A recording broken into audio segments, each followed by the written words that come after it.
The Sarasota County Bar Association is a proud partner in bringing you law in Sarasota. With voluntary membership of over 1,000 lawyers and judges, the Sarasota County Bar Association serves its members and your community by advancing legal professionalism, promoting practice development, and fostering fellowship. Visit www.sarasotabar.com for more information and to use the online directory to find an attorney. This program is brought to you by a grant from the Community Foundation of Sarasota County and the Sarasota County Bar Association. The Education Channel produces the program and broadcasts from its state-of-the-art campus on Beneva Road. They make this program possible. Welcome to Law in Sarasota. Today we're going to educate our viewers on how our local courts treat young people when they break the law. There's a lot of misunderstanding about the juvenile delinquency system, and we hope to correct this. And for those parents and children who find themselves involved with the judiciary, we are about to talk to a professional who knows the system well and who has a lifetime of experience in trying to change the future of youngsters who are having troubling behavioral problems. When they get arrested or apprehended, committing law violations, the Department of Juvenile Justice gets involved. And these kids wind up on her caseload. Her job is to get them on the right path and to attempt to change their bad behaviors before they wind up in an adult jail or prison. So our guest today is Ginny Donovan, Chief Prosecutor, Probation Officer for the 12th Judicial Circuit. Welcome, Ginny. Thank you. So, how long have you been doing this? Since 1983. You realize that's almost 40 years. I do. You started before I did by 5 years as a judge. Mm-hmm. So tell me, you supervise probation officers? I do. I supervise the 12th Judicial Circuit probation officers. How many do you have on your employment? We have about 50 employees total. That's about 35 probation officers, about 5 supervisors, 5 secretaries, and some administrative staff. Let's just talk generally. Is juvenile crime up, down, even? What's happening in the state of Florida, specifically in our circuit? Crime numbers are down in general. However, we're seeing an increase in violent crimes, particularly gun crimes. How about the girls? Are they behaving better, or are they still causing a problem? They've increased over the years, but the past few years I think they've kind of leveled out. There's kind of a difference in philosophy about the way the Florida statutes and the legislature looks at juvenile crime versus adult crime. So how do your goals differ from that of the adult criminal system? Well, in juvenile justice, we realize that children are children. They are not adults. They're not little adults. They are going to make mistakes like we all do. We want them to learn from their mistakes, get better skills, and not commit crimes in the future. So our focus is on rehabilitation and services more than punishment. It used to be that way with adults. When I first started as a lawyer with the state attorney's office, the criminal code said rehabilitation was a goal, but they've abandoned that now. For adults, it's punishment. So by rehabilitation, that probably suggests there's going to be more than one attempt to try to change behavior. Absolutely. All right. So some kids, maybe their parents, believe that you can get in trouble with the juvenile court and that's the end of it. Nobody's ever going to hear about it. The record's confidential, and they don't have to worry about anything as an adult. Is that a correct understanding? If the child is able to get a civil citation, then that information will disappear when the child turns 19. But if they do end up in the court system, that record does stay with them for years. What are the consequences for a youngster if he or she continues to offend and is adjudicated a delinquent? How can that affect their adult life? Can make their adult life very hard on them. Having a juvenile record, depending on what the crimes are, can keep you out of certain occupations. It can keep you out of colleges. It can keep you from getting financial aid. It can keep you out from living in certain places. It can follow you the rest of your life. Well, I know in calculating the correct sentence for an adult, there's a score sheet, and you add up a certain number of points, and those points indicate that an appropriate sentence can be probation, it can be jail, or in a serious case, Department of Corrections. Can a juvenile accumulate points as a person under age that can be used against him later if he's charged as an adult? Our matrix accounts for the child's level of risk to reoffend and the level of their current charge, and it accounts for their previous interactions with our department. So a first-time offender, a misdemeanor offender, would likely get a civil citation. As they get deeper in our system, if they continue to get more offenses and their risk to reoffend gets higher, they are going to get deeper into our system. After a civil citation would be another diversion program probably, or juvenile probation on up to commitment. Some of our young people unfortunately commit serious felonies and are direct filed. So yes, children can get very deep in our system very quickly. Well, let's talk about the different levels of services that you can provide and the different ways that children can get involved with your department, starting with the lowest level, going to the highest. Okay. The lowest level usually is civil citation. That's a program that's available to nearly all kids with a first-time misdemeanor. There are some misdemeanors that are excluded. For example, gun charges or gang-related charges are excluded from being allowed to have civil citations. A child with a civil citation would meet with our probation officer, have a risk and needs assessment completed, and if they're agreeable to it, we would send them to our teen court program for civil citation sanctions. Those sanctions would include restitution, apology letter, work hours, jury duties, mental health assessment, things like that. If they successfully complete that program, it normally takes 4 to 7 months to complete. If they complete that program, that's the end of their case, and when they turn 19, their record will be destroyed. If they don't complete the civil citation, the paperwork is handed over to the state attorney's office for consideration for filing in juvenile court. Okay, and I understand the Department of Juvenile Justice maintains 2 separate computer systems. Explain that to me. We have a prevention side of our system and a delinquency side of our system. Kids who have a civil citation, they're put into the prevention side of our system. Only about half of my staff have access to that side of the computer system, so it's very closely guarded. We have the information in that side of the system on civil citations, but we're not permitted to share that with anyone. What happens to that information if they behave and don't have any problems? When the child turns 19, that record is destroyed. Okay, but if not? It's still destroyed when they turn 19. If they get more charges after that arrest, then it goes into the delinquency system, the delinquency side of our computer. All right, so the way law enforcement interacts when they encounter a child committing a misdemeanor, they can give them a civil citation? They can. And that would be referred to you? Yes, sir. And does the state attorney review those? Not anymore. They don't do that. So you basically can keep it in-house, basically, and decide whether or not it needs referral or not. If you decide it requires a referral, you can send it to the state attorney. They'll look at it and say, yes, we need to file a petition. Right. If it's a first-time misdemeanor, unless it's one of the disqualified offenses, we do send it to civil citation, and we do give them an opportunity at civil citation. Okay. How many civil citations can they get before they stop giving it to them? In Sarasota County, they're allowed to have up to 3. Up to 3. Mm-hmm. And after that, there's an automatic referral to the state attorney? Yes, sir. Okay. So I take it your office is in constant contact with the prosecutors? Yes, sir. Okay. So let's talk about, you mentioned risk assessment, and there's a graduated sanctions that you referred to. Tell me about what are those graduated sanctions and how that works? Well, the graduated sanctions is something we use with kids on probation. So if a child is placed on probation, at the sentencing hearing, we ask the judge if we have permission to use the graduated sanctions with that child. So typically a child on probation is ordered to do certain things. Could be a curfew, work hours, apology letters, restitution, counseling, attend school, things like that. If they have a technical violation of probation, if they break a rule, they don't go to school, or they break curfew. Technical meaning not committing another crime. Correct. If the judge allows us to use the graduated sanctions matrix and we have a child who has a technical violation like a curfew violation, we're allowed to give the child a sanction to address that behavior, but not bring them back to court. If our sanction works and it corrects the behavior, we're done.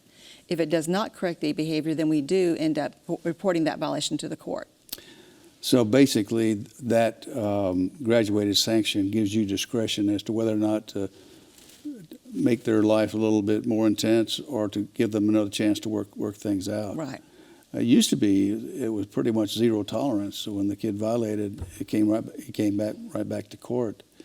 So what are the factors that you look at when assembling your risk assessment? Our risk assessment instrument? Yes.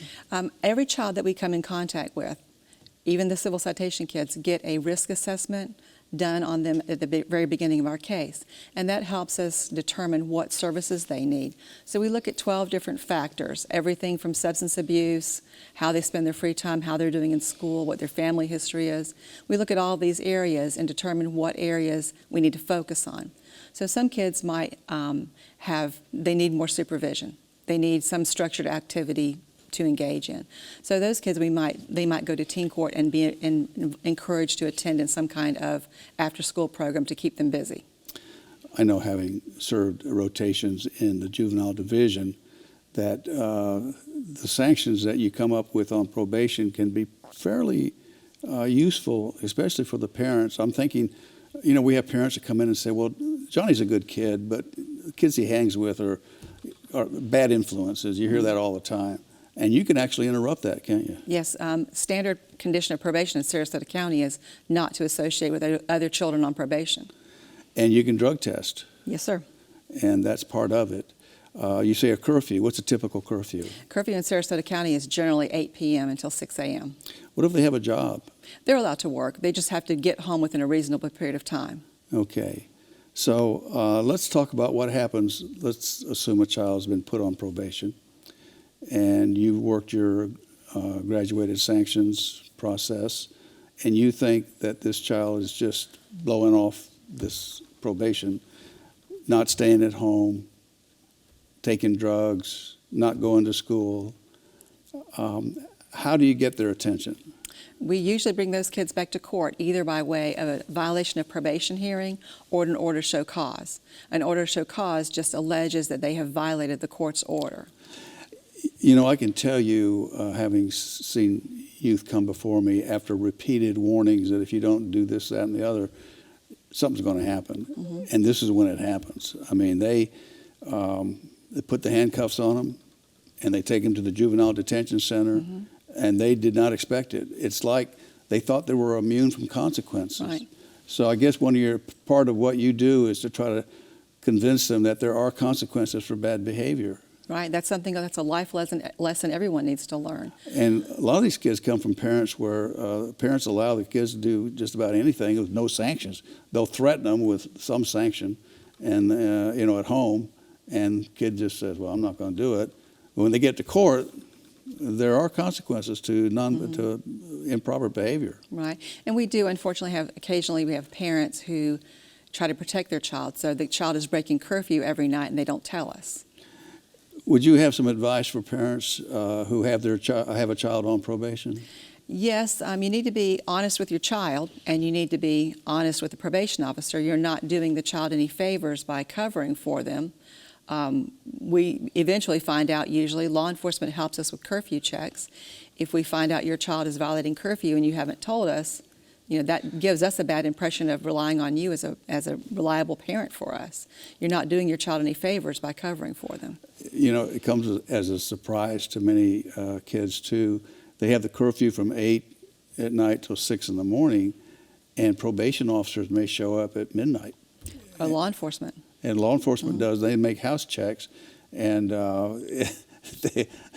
what will happen is sometimes the kids will wait for the cop, and they'll be there then. As soon as the cop leaves, they leave. Right. And the cops come back. They're not there. Right. Surprise.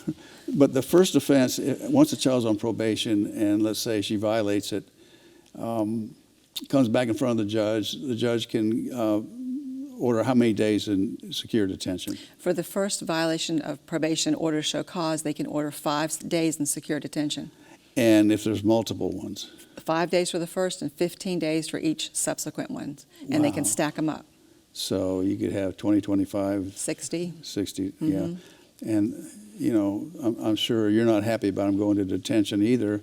I'm sure the judges aren't, but sometimes that's the only thing you can do to convince them that there's teeth in the court orders, and they have to experience that. Right. Unfortunately, that's part of the process.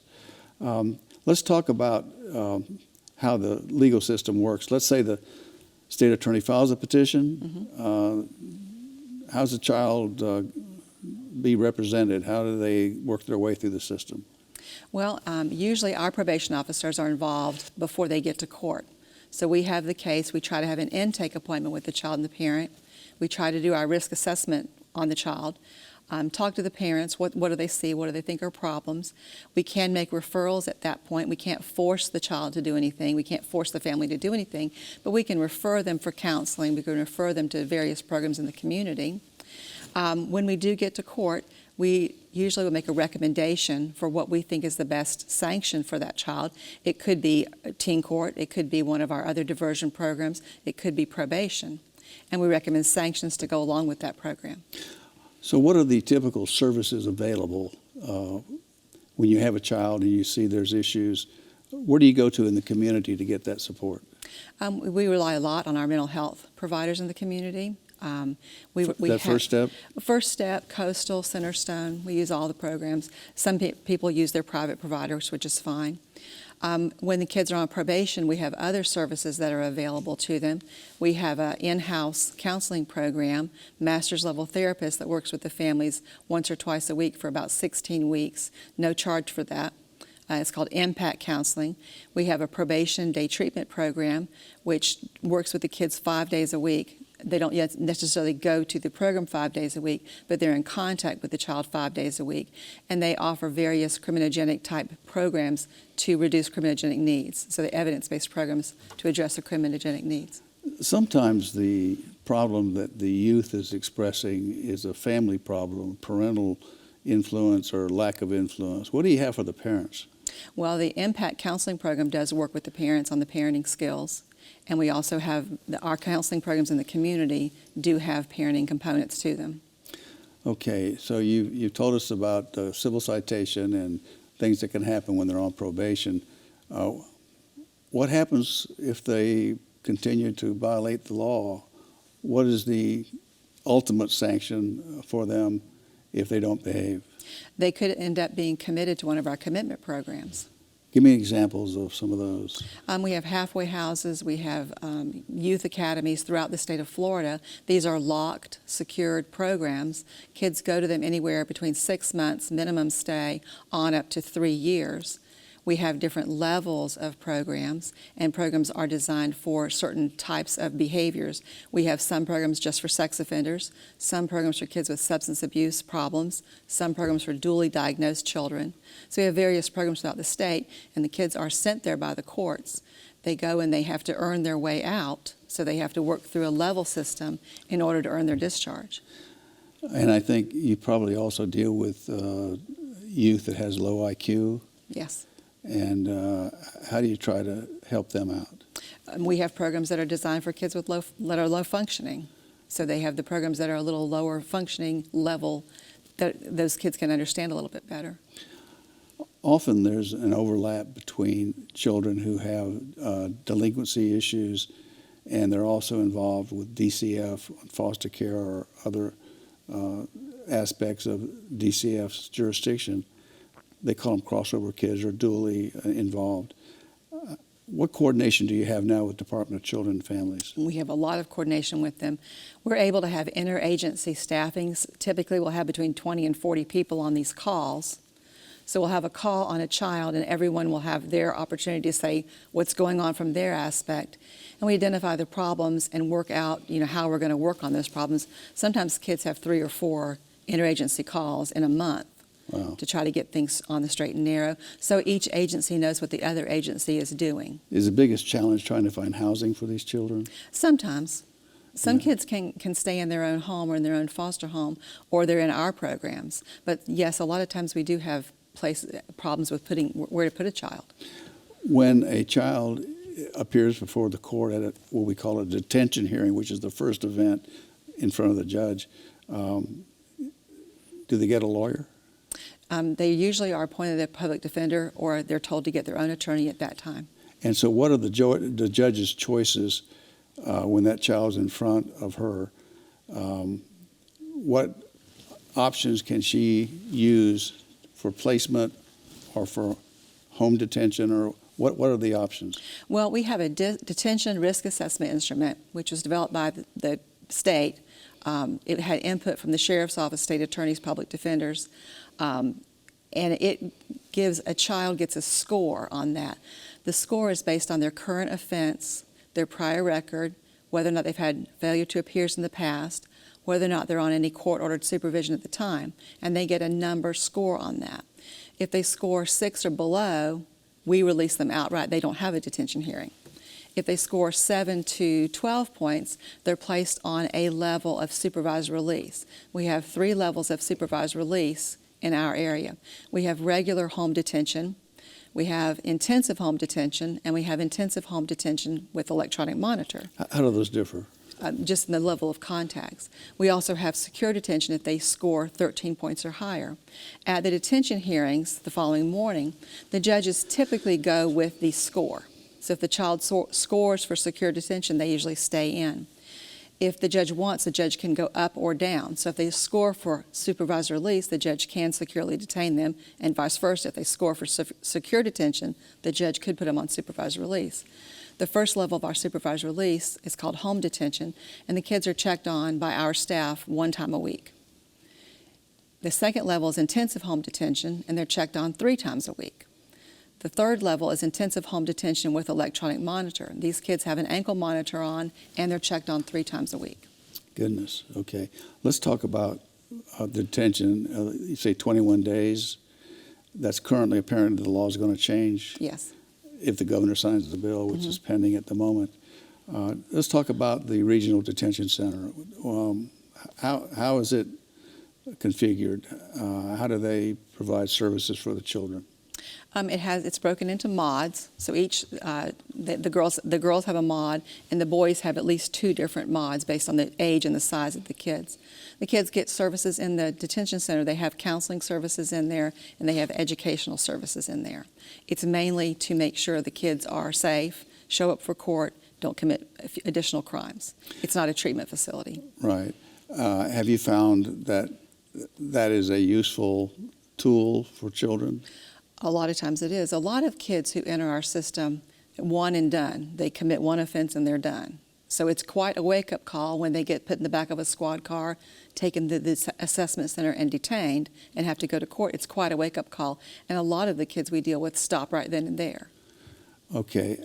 So the most, you mentioned something called direct file. Let's talk about what direct file means. It would be if a child under the age of 18 committed a forcible felony, usually, a serious violent crime, usually, and the state attorney's office opts to treat them as an adult and prosecute them as an adult. So they get a warrant to be taken from our detention center to the jail. They're housed in the jail. They're admitted to bail, so they do bail out sometimes. They are segregated from the adult population. Yes, they are, until they turn 18. So if they're direct filed at 17 and a half, if they're still in jail when they turn 18, they do go into general population when they turn 18. So what are the typical crimes that would get them in that status? We have murders, robberies, carjackings, things with guns, things like that. Okay, but that's all discretionary by the state attorney. They do have guidelines to follow. Okay. How many do we have? Do you know? Roughly 20 kids that were direct filed that are pending sentencing in the adult system right now. Some of them were direct filed when they were close to 18, so they've now turned 18. Some of them have bailed out, so there's not 20 of them in the jail right now, but there are 20 of them pending adult prosecution. Do most of these have a juvenile delinquency history? The vast majority of them do. Okay. And then they could wind up in an adult prison? Yes, sir. Okay. So do you know, have you had successes with the children that have been on probation? Oh, yes, absolutely. Do you keep any records or numbers on recidivism? The state does. The state does. Mm-hmm. So how are we doing? We're doing about average throughout the state. Sarasota County numbers are about average. Okay. So you've been doing this a long time. What would you give in the way of advice to somebody that wanted to be a juvenile probation officer? What qualities do you look for? And we are hiring. Pardon? And we are hiring. Okay. It's a very rewarding job. We like to see the kids turn around. We like to see the kids do better, and it's very satisfying to see them do better. A lot of them do keep in touch with their probation officer, so years later they'll stop in or they'll call the probation officer just to say hi or tell us about one of their successes. There's a lot of paperwork, of course, so you have to be good at that. You have to be very good at juggling because there's a lot of things that happen at the same time, and you have to be good at multitasking, and you have to be flexible because you can think that you're going to spend your day doing paperwork and something happens and somebody's mom calls you and they need you to come talk to this kid right now. So you have to be very flexible. So what are the requirements for employment? You just have to have a bachelor's degree right now. Is that right? Mm-hmm. Yeah. So you said you have how many, 15 or 14 here in Sarasota County? Yes, sir, 14 in Sarasota. But you got Manatee too, right? Yes, I do. Mm-hmm. In DeSoto County? Yes, sir. I bet you probably get a lot out of DeSoto County. Not as many as you would think, but they do keep us busy. All right. So we got 3 counties, Sarasota, mm-hmm. Manatee, and DeSoto, and you have to staff all 3 of those. Yes, sir. All right. Do you have probation officers that are resident in all 3 counties? Yes. All right. Mm-hmm. So how about South County? We have an office in Venice, about 5 probation officers down there. Okay.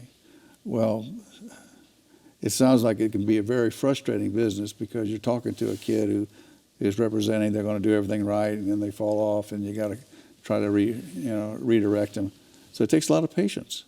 It does, and just like dealing with any kid with anything, they don't learn the first time a lot of times. They don't listen, they don't understand sometimes. So you do have to have patience. You do have to say things 3 or 4 times, and you do expect them, I expect them, they're going to make mistakes, just like we make mistakes. You told me the most serious sanction that you can impose on a teenager? Taking their cell phone. Drives them nuts. You just can't. That's their lifeline. Right. Yeah. Yeah. And the threat of that sometimes is very productive. So sometimes instead of taking their cell phone, giving them boundaries with it. That this is what I expect from you. I expect you to, go to bed at a certain time and stop playing on your phone all night. I expect at the dinner table for you not to have your phone out. So instead of taking the phone away, set out some rules and expectations for the cell phone. Okay. Well, thank you, Ginny. And that's all we have time for today. When we were young, most of us did things that were reckless or even worse. Maybe we associated with other kids who influenced us to do stupid or dangerous things. The juvenile justice system exists to modify this antisocial behavior. Most kids respond well, but for the few that do not, after corrective efforts have been tried, severe consequences can be imposed.